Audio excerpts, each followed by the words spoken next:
शासनाचं काम म्हणजे फक्त आपल्या फायद्यासाठी आहे आणि हेच काम म्हणजे काय असतं, ते कामाची गुणवत्ता कशी असते ते आपण पाहणार आहोत.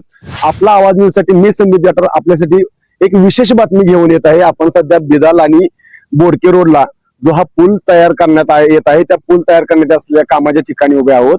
खरं तर हा रस्ता ग्रामविकास मंत्री जयकुमार गोरे यांच्या निवासस्थानाकडे जाणाऱ्या रस्त्यावरचा हा पूल आहे आणि हा पुलाची गुणवत्ता आपण पाहू शकता.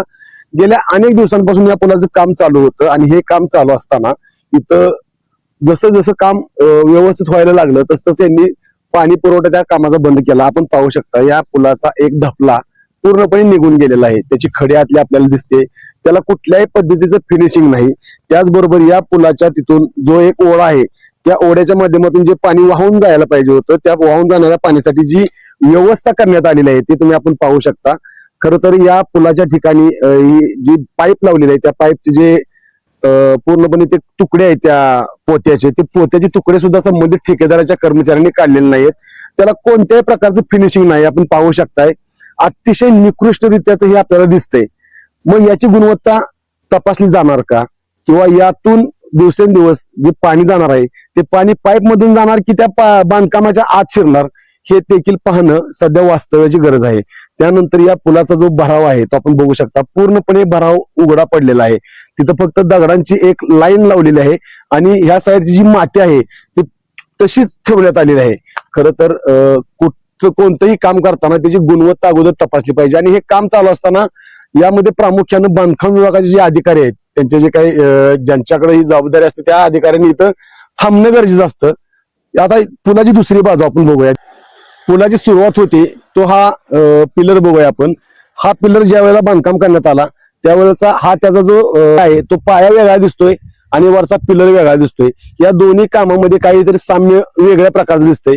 त्याचबरोबर या ज्या काही गज बाहेर आलेल्या आहेत, या तारा बाहेर आलेल्या आहेत, यामुळे ह्या कॉन्ट्रॅक्टरच्या कामगारांनी जे काम केलंय ते खरं गुणवत्ताधारक आहे का निकृष्ट आहे हे फक्त आपण ह्या बातमीच्या माध्यमातून पाहू शकता.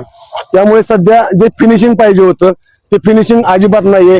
पूर्णपणे लावलीजावचं काम केलेलं आहे आणि हे काम बांधकाम विभागाच्या अधिकाऱ्यांनी पाहणी न करता, किंवा पाहणी केली असेल तर यामध्ये बांधकाम विभागाचे अधिकारी पण दोषी आहेत असं म्हणावं लागेल.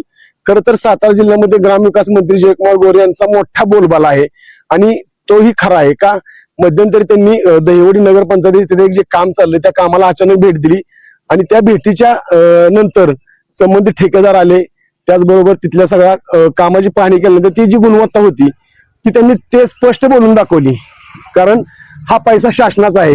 मात्र या कामावरती ज्या ठिकाणी हे काम चाललंय त्या ठिकाणी जयकुमार गोरे जे ग्रामविकास मंत्री आहेत त्यांचं निवासस्थान आहे आणि ते दररोज या रस्त्याने ये जा करतात. मात्र त्यांच्या पाहणीत हे काम आलेलं नाहीये का. त्यामुळं ही महत्वाची गोष्ट बघितली पाहिजे. त्याचबरोबर या पुलाच्या ठिकाणी जो हा रस्ता आहे बिदाल आणि बोडके इकडे जाणारा, तो पूर्णपणे उखडून ठेवलेला आहे. आपण पाहू शकता जी दुचाकी असतील, चार चाकी असतील, यांना या ठिकाणावरून येताना खूप त्रास सहन करावा लागतोय.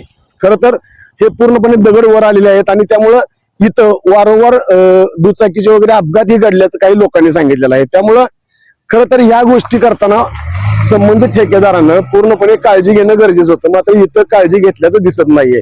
त्यामुळं अतिशय चांगलं काम असणाऱ्या जयकुमार गोरे यांच्या मतदारसंघात आणि अगदी त्यांच्या घरापासून हाकेच्या अंतरावर असलेलं हे काम खरं तर त्यांनी पाहणी करणं गरजेचं आहे.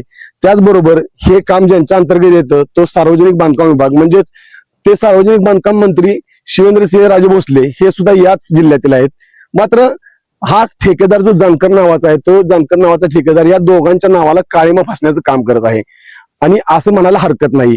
शासनाचा पैसा जरी असला तरी शासनाच्या पैशाला चक्क चुना लावण्याचं काम या संबंधित ठेकेदाराने केल्याचं आपल्याला स्पष्ट दिसतंय. त्यामुळं दोन्ही मंत्री या ठिकाणी पाहणी करतील का, आणि पाहणी केल्यानंतर यामध्ये जे ठेकेदार आणि या बांधकाम कार्यालयाचे जे काय अधिकारी कर्मचारी जे दोषी असतील त्यांच्यावरती कारवाई करणार का, हे बघणं आता औत्सुक्याचं ठरेल. आवाज न्यूजसाठी कॅमेरामॅन अमोल वायदेसह संदीप जाटार, बिदाल.